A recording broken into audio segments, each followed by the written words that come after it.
Hey everyone, so glad that you're joining us tonight. With me, I have CCCH's new Family Pastor Dan Istvanik. So glad that you could join us tonight, Dan. Thanks for taking the time to be with us and to share a little Yeah, bit about who you are. yeah, this is exciting. Yeah, awesome. So go ahead, introduce yourself, your family. Just tell us some basic things about all of Sure. the Istvaniks.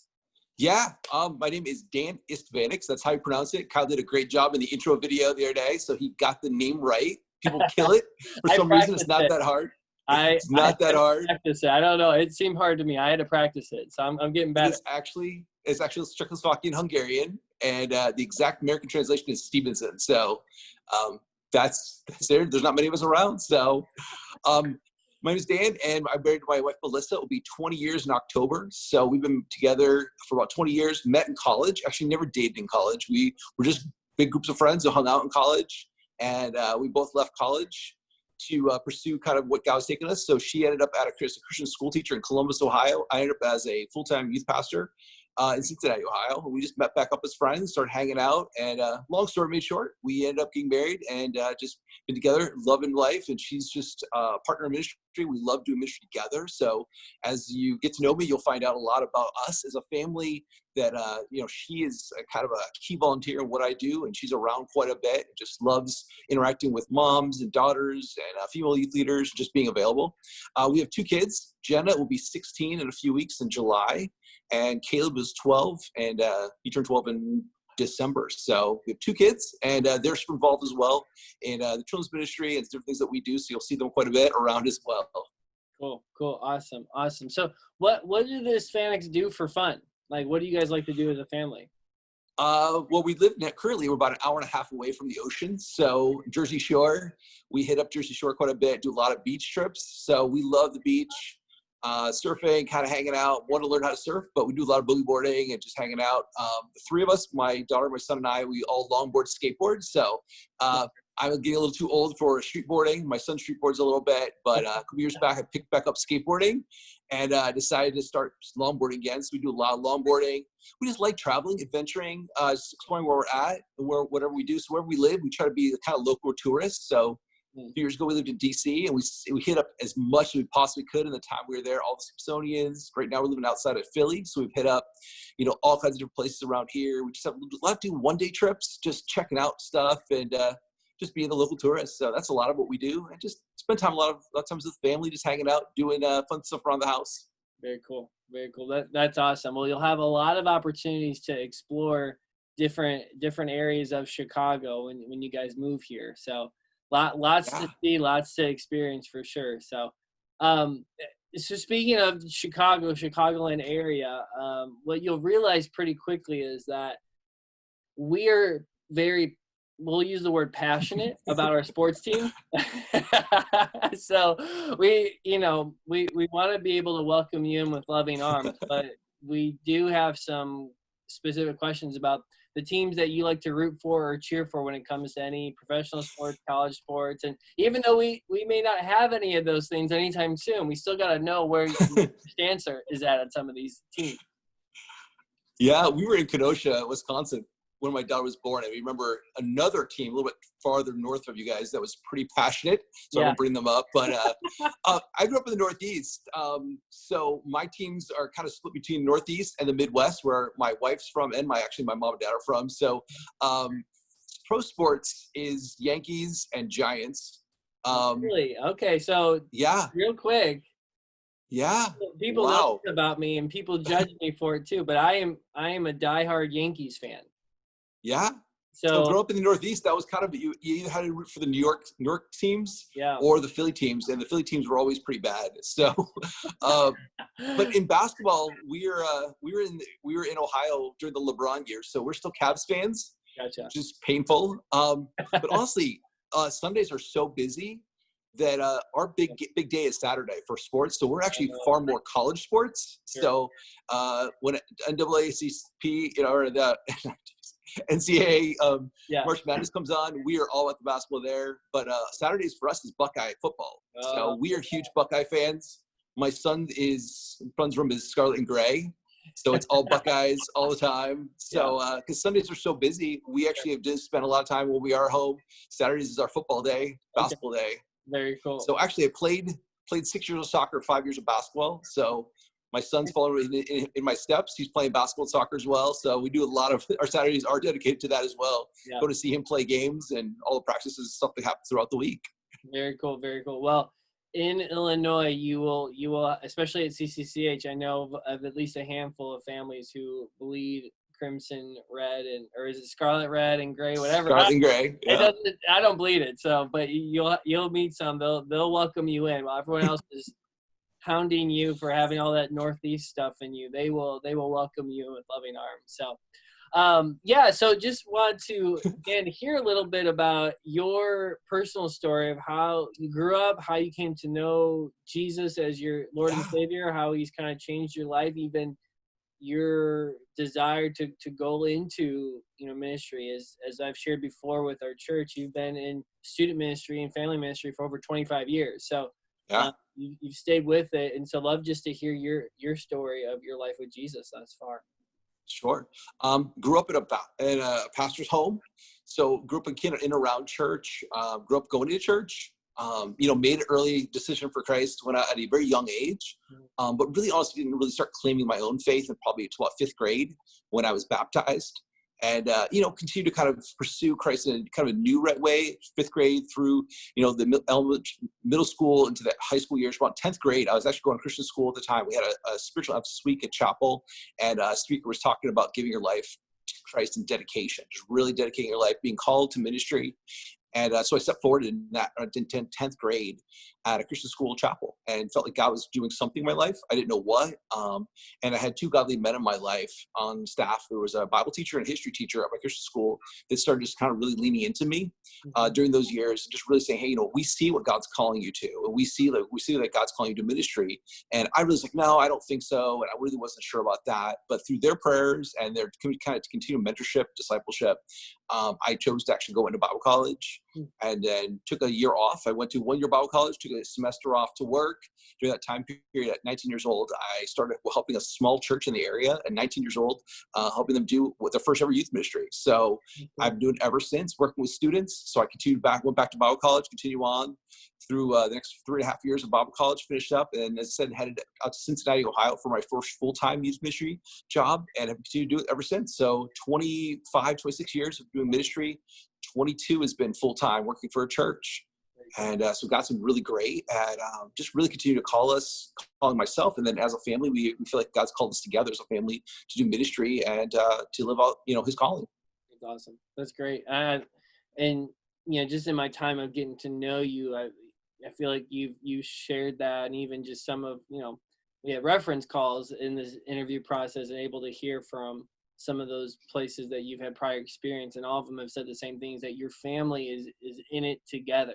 It's not just Dan who's doing his thing, but it's Dan, it's Melissa, it's Jenna, and it's Caleb. That's such a cool model, and really appreciate you're going to bring that type of energy and bring that type of involvement to CCCH. So we're really excited about that.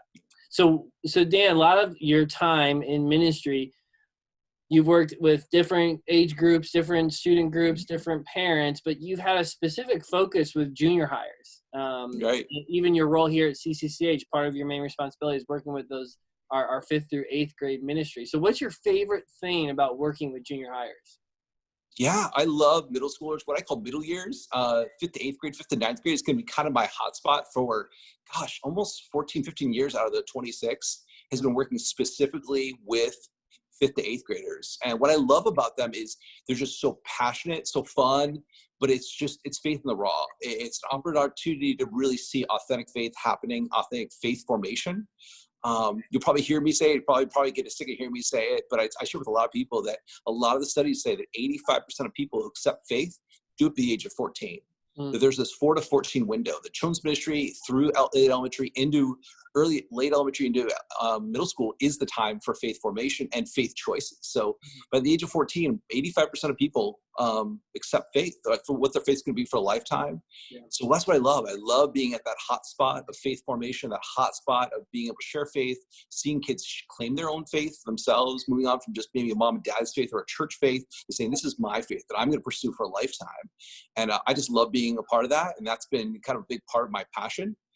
In my local church, and even just sharing with other youth pastors and other churches that I kind of help creating some resources for them, say, hey, I want you to do a better job, and I want us all to do a better job of really hitting up this pivotal age. Yeah. No, that's great. We're at CCCH, we definitely see that value and understand how kids and students are making those decisions that impact them for a lifetime. So it's such an important part of their life. So we're glad that you're very passionate about it. And, I think one of the things too, that part of your role at CCCH is working a lot with families and parents who help their kids make those faith decisions and help kind of form their faith and help them be in an environment that brings them to places of making faith decisions. So you've had lots of experience working with parents.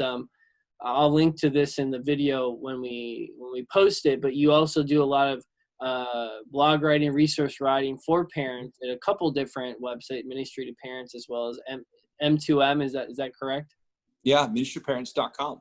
Ministrytoparents.com. So you're doing a lot of that. And so what, for you, over these last 25 years, what's been your favorite thing about working with specifically parents in ministry? Well, I think that the greatest thing of the second half of my career is really seeing, and even in my own life, is really saying parents are the lifelong disciplers, that I'm just a temporary partner. I get to have maybe 6 years, 12 years, a couple of years, with parents, just helping them.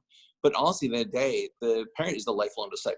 And I love being a part of partnering with them and seeing parents realize they can do it for themselves too, that it's not just the role of the church to do the spiritual formation and the spiritual life, but it's their role too. And we can come together. I can partner with the church, and the church can partner with them to make sure that we're coming around each individual student and seeing faith formation happen, discipleship happening. And it's just been so great. And I think that's been almost like a shortcoming early on. As a young youth pastor, I didn't engage parents enough. And now the second half, I'm just seeing so much more happening and so much deeper discipleship happening. Kids going on and choosing a lifetime faith, not because of maybe just initially on me, but because of a partnership that happens between myself, the members of our church, and then the parents, and seeing parents really engage and say, hey, I want to be a part of this too. And it's just been amazing. I love I talk about holistic ministry. It's not just me doing life to life with students. It's me doing life on life with families. And that's even why my own family's involvement is we talk about our family doing ministry to families. That's cool. That's great. I love it. And being a part of this area, which is a very family oriented area, the west, especially the western suburbs of Chicago. We've talked about this before, even at our church, is that we have it's multi-generational. So you have the young families, you have, families who want to be a part of different school districts in this area. So you have a lot of middle school, a lot of high school kids, but then grandma and grandpa lived here, and grandma and grandpa don't want to go anywhere because they want to be around their grandkids and be part of their lives. So you just, very multi-generational area here, and you have opportunity after opportunity to continue to invest in the entire family so that the family can raise up the next generation of followers of Jesus. So, I'm excited that you get to be a part of that, which is going to be. And it's not just family. It's not just mom and dad. It is grandparents. And I have some great friends that are actually putting out some great resources for grandparents on how to partner with the parent, partner with the church to do better ministry as a whole family, even grandparents stepping in. It's been so neat to see the transition of ministry happening. Yeah. In a lot of ways. That's awesome. That's great. I love it. So talking about the area a little bit, what for you and Melissa and Jenna and Caleb, what are you guys most excited about coming to the western suburbs of Chicago, as well as what are you most excited about coming to CCCH? Yeah, we actually talked about it today where I was asking them that question as I was ready for our conversation. And I think the biggest thing is we're just excited for the adventure. We're a very adventurous family. As I said, we kind of love checking out new areas. My wife and I kind of know the area because of our time in Kenosha. 3 years we spent in Kenosha, and Jenna was born there. So we kind of know a little of the area, But Jenny is Kayla are so excited about coming and checking out a brand new big city and just loving, checking out new things, meeting new people. They're very big on that kind of stuff. And, Chicago's just, we're excited to go back to the Midwest. East Coast is East Coast. For very real, my wife especially is just like, Midwest again. And so we're excited to be back in the Midwest. That's a kind of our heart, I think a lot. And God's graciously called us back to the Midwest. That's a huge thing. As far as the church, we're just so excited for our family. Every conversation we've had, you and I've had with Brett, I've had different people, even a couple weeks ago when I was out there spending just a short time with you guys, it just feels like home. It feels like family. And that's huge for us, is beyond just what we're hearing about, the things that you believe, the things that are going on programming wise. I think family is huge. I think another big thing that we're really excited about is missional living and community living. We talk a lot as our family about how to live in community with other people around us, being a good neighbor, loving our neighbors like Christ loves the neighbors, and just having that as a church is saying, oh no, we are a church that really believes in that. And that's huge, exciting for us, because that's a huge value in our own personal family, but it's a huge value in what we bring to ministry. Is we want to be a place where we can serve and live on mission together with people around us.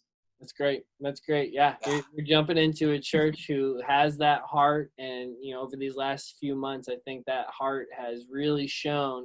Our DNA has really come out in these last few months as we've had many opportunities to live on mission with Jesus, with so much going around us. So, everyone is still kind of in just feeling a little overwhelmed probably with COVID-19 pandemic. There's still a lot of social unrest, social injustices that have been brought to our attention even in greater volumes. A lot is happening, lots going on. Today, this is Saturday, June 27th, we're recording this. So yesterday, Illinois entered into phase 4 of the Restore Illinois plan, which kind of opened up things a little bit more, but there's still a lot of restrictions. Also came out like a 60-page document of what kids can and can't do in school this fall, and what that's going to look like for teachers. So even though some things have opened up, I think a lot of people still, once again, just kind of feel overwhelmed with things going on, or they're struggling, trying to process. So for you guys on the East Coast and for your family, what has God been teaching you during these last few months? How has he been growing you guys during this time? I think the biggest thing has been faith versus fear. Really has.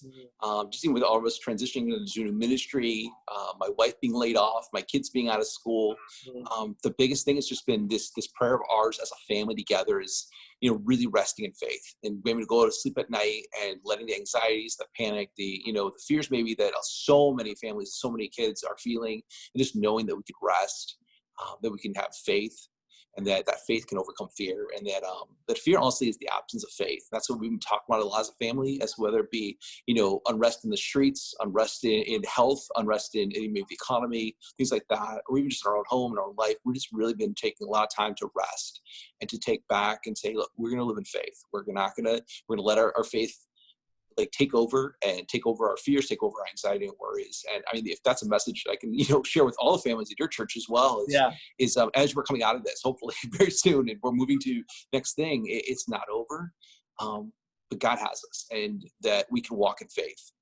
Yeah, no, that's a great word. And if it's not this thing, 6 months from now, there'll be something else. And a year from now, there'll be something else. And maybe it's not at a global scale, but it will still bring us to those daily decisions we have to make to choose faith in Jesus over being afraid of our circumstances, believing that he's there with us and he's in it with us through it all. So yeah, it's a great encouraging word. It's a great reminder, for all of us now, and will continue to be a great reminder for us until Jesus returns. So, well, Dan, we're really excited to have you here at CCCH.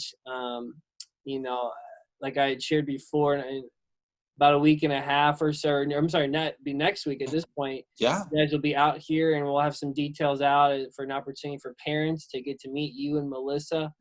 And we're really excited about that. We'll share more of that once we finalize those details. But Dan, anything else that you want to share to me or to the church or anyone who's watching this video?